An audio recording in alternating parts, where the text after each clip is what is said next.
श्री कृष्ण जन्मभूमि और शाही ईदगाह विवाद मामले की सुनवाई मंगलवार को हुई। मंदिर पक्ष की ओर से सुप्रीम कोर्ट की अधिवक्ता रीना एन सिंह ने एएसआई की ओर से दिए गए पुख्ता प्रमाण प्रस्तुत किए।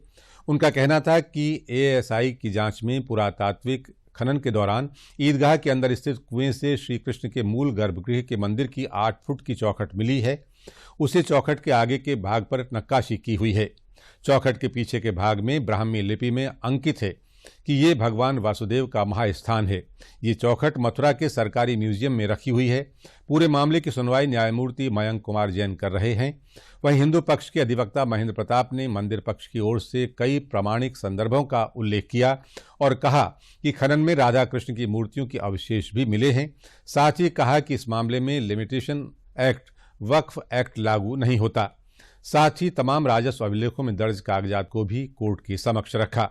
बता दें कि मथुरा के श्री कृष्ण जन्मभूमि और शाही ईदगाह से संबंधित कुल 18 याचिकाओं पर सुनवाई हो रही है। मामले की अगली सुनवाई 24 मई को होगी। और जो कोर्ट का आदेश आता है वो विभिन्न भाषाओं में भी उसका ट्रांसलेशन हो और आमजन के बीच में जाए, क्योंकि ये एक नेशनल इम्पोर्टेंस का भगवान कृष्ण का मुद्दा है और पूरे जो देश की नज़रें हैं वो इस मुद्दे पे हैं।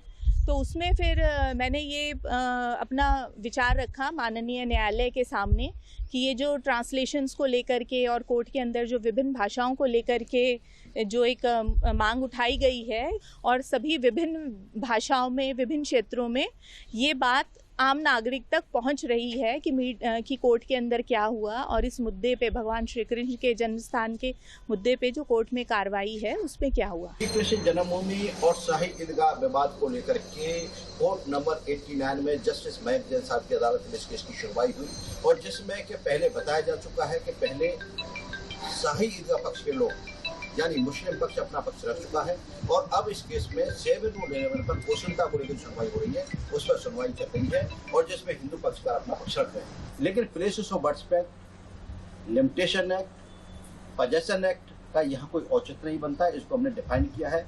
विभिन्न उच्च न्यायालय, सुप्रीम कोर्ट की रूलिंग्स भी हमने दाखिल की हैं और हमने भारतीय इतिहासकारों की पुस्तकें दाखिल की हैं, रेवेन्यू रिकॉर्ड दाखिल किया है, नगर निगम का रिकॉर्ड दाखिल किया है और इसके साथ साथ ये प्रॉपर्टी कैसे हमारे पास आई उसकी रजिस्ट्रियां भी हमने दाखिल की।